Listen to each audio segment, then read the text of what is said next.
क्या हिंदुस्तान की आसमान में कुछ होने वाला है? ऊपर वाला बार बार क्या संकेत दे रहा है? पहले पटना और अब दिल्ली, आखिर बार बार भारत की आसमान में हैरान करने वाली घटनाएं क्यों हो रही है?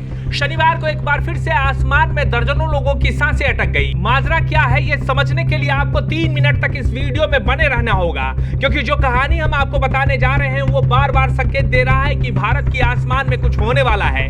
आखिर क्या होने वाला है भारत की आसमान में, उसको समझने से पहले दो कहानी को सुननी बहुत जरूरी है। शनिवार को हुई घटना के बारे में आपको विस्तार से बताते हैं।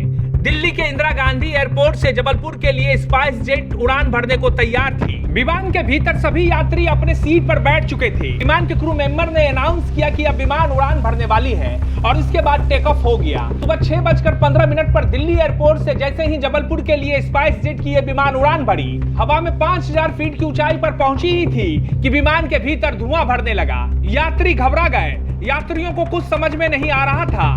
बार बार केबिन से धुआं यात्रियों की तरफ बढ़ रहा था। कुछ लोगों को सांस लेने में दिक्कत भी महसूस होने लगी। दिल्ली जबलपुर फ्लाइट की केबिन में जब धुआं दिखा तब प्लेन 5000 फीट की ऊंचाई पर था। इस फ्लाइट ने दिल्ली एयरपोर्ट से सुबह 6:15 पर उड़ान भरी थी। कुछ मिनट बाद ही विमान में चिंगारी उठी और प्लेन के भीतर धुआं भर गया। धुआं भरते ही यात्रियों का दम घुटने लगा। एसी बंद हो जाने से यात्री परेशान हो गए। फ्लाइट की वापस दिल्ली एयरपोर्ट पर इमरजेंसी लैंडिंग कराई गई। इसमें बताया जा रहा है कि 60 से 70 यात्री सवार थे। दूसरी कहानी सुनिए।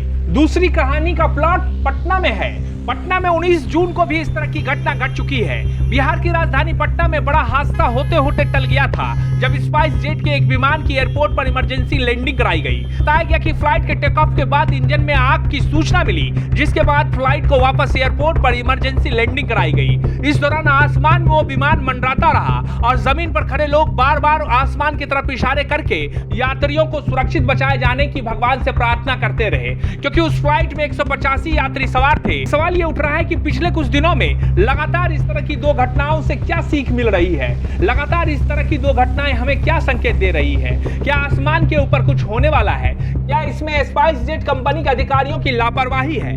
ये ऐसे सवाल हैं जिनके जवाब अभी तलाशने जरूरी हैं, क्योंकि बार बार इस तरह की घटना कहीं ना कहीं यात्रियों के जीवन को खतरे में डाल रहे हैं। बावजूद इसके ये एक खबर बनकर रह जाती है। पटना के बाद दिल्ली। सोचिए अगर इस तरह की कोई घटना अगर सच में हो जाती है कि भारत की आसमान में बार बार इस तरह की घटनाएं क्यों हो रही है? क्या इसके पीछे किसी की साजिश है? जाहिर है इस सवाल का जवाब देना अभी मुमकिन नहीं है, लेकिन इस सवाल का जवाब तलाशना भी जरूरी है, क्योंकि बार बार इस तरह की घटनाएं कहीं ना कहीं कुछ संकेत जरूर दे रही है।